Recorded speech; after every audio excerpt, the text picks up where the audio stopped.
Welcome back. All right, I swear I'm going to get through a video today. I am, and it's going to be a proud moment for me. I've been trying for like an hour, so I'll get through. This isn't even the video that I've been trying to get through. I realize I have to restructure that one and start over from scratch. All right, so Alexander Ovechkin, if you're looking forward to seeing him for the All-Star festivities, it's not happening. Sadly, he's in COVID protocol, and of course the protocols change on Monday. They have not changed yet. So he's going to be in protocol, meaning he will miss tonight's game against Edmonton. He also will miss the All-Star festivities, which has to drive the NHL crazy because if this was after the protocols had changed, as long as he doesn't have any symptoms or anything, he wouldn't have been tested, and he's still going to the All-Star game. So, yeah, it's going to be an interesting weekend. It'll be fun to see who they replace him with. There's been so many replacements. This is why when people get all mad about who is or isn't named to the All-Star teams, I don't get mad because who actually plays in the All-Star game is odd. Like last night, they interview Mark Stone. And he's talking about how it's going to be his first All-Star weekend. How does that happen? It happens because when you have basically one player from each team, if Stone's not the biggest name, if Erik Karlsson's the biggest name in Ottawa and he's in Ottawa, it doesn't matter how good he is, Karlsson's going to be the rep for Ottawa, right? So I'm glad that Stone's getting to go, but it shows that it's not necessarily the best players that go, and it's all to be kind of taken with a grain of salt. I also am going to be interested to see how the skills competitions work. They're holding, of course, skills competition on outdoors, and they're using the Bellagio, so apparently they're shutting down the fountains and closing access to the public for at least part of the day. That's going to be interesting to see.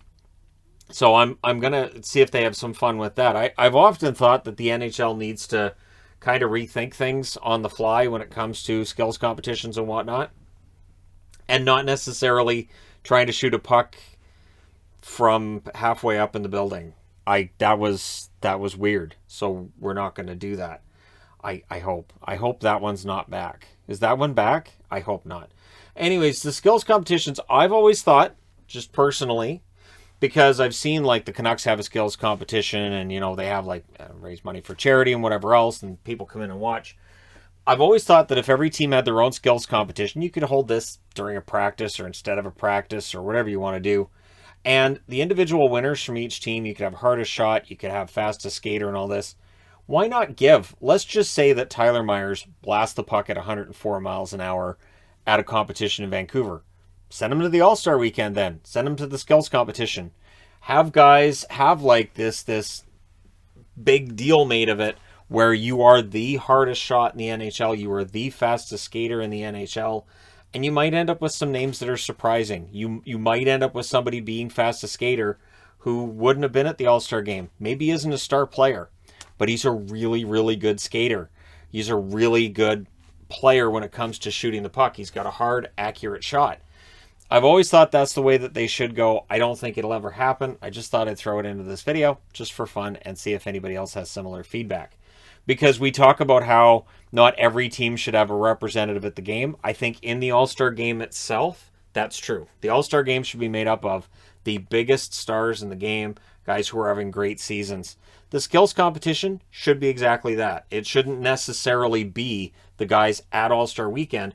It could be guys from teams that did really well in their team competitions, and now they get to go to All-Star weekend and participate in the skills competition. Makes them completely separate, right? But I don't see the NHL ever doing that, because if you have a hardest shot and you have a choice between Alex Ovechkin being in it or Tyler Myers or, I don't know, Devon Taves even, right? Let's say Devon Taves, one of the hardest shots. Well, they're going to want Ovi in there because he's a bigger star, and this year he's not there. Like he wasn't in 2020 when he said, I'll skip it. And then they always have that ridiculous rule of, well, if you skip it, we're going to give you the next night off. All right, I guess I missed a game then. Cool. Thanks. I get extra time off. Thank you. So it's weird. All right, moving on from that. Talking about the Ottawa Senators here for a moment. Josh Norris is going to see a surgeon who performed a procedure on his shoulder in 2019. He's going to go to him for a second opinion on his current shoulder issue. And if this all goes according to plan and what Norris is hoping for, he could be out for 3 to 4 weeks rather than a longer term. So that's the question mark with that, is how long is Norris going to be out? Of course, for the Sens, the playoff dream's been gone for a while, but still for Josh Norris, it's important to get back and play as soon as possible. And so we'll see how long he's out and what that surgeon says. Slater Cuckoo did pass through waivers yesterday. Today on waivers is Hauser. Michael Hauser for the Buffalo Sabres signs the contract, comes in, plays well, and now that they've got Anderson back, now they've got Tokarski back, now Hauser's on waivers. So that's okay, that's fine, and kudos to Michael Hauser for signing the contract, coming in, doing his job, and now he'll go back down to the AHL, but they know they've got somebody they can call up if they need to. So playoff probabilities, and I'm aware we're only halfway through the season, but it's interesting because in the East it's basically all decided. It's basically, I think for the Islanders it's still an 8% chance. After last night's win, they're still at an 8% chance of making the playoffs. Almost every Eastern team that's in the top 8 has like 100% chance. Boston, it's 99. Washington, it's 95.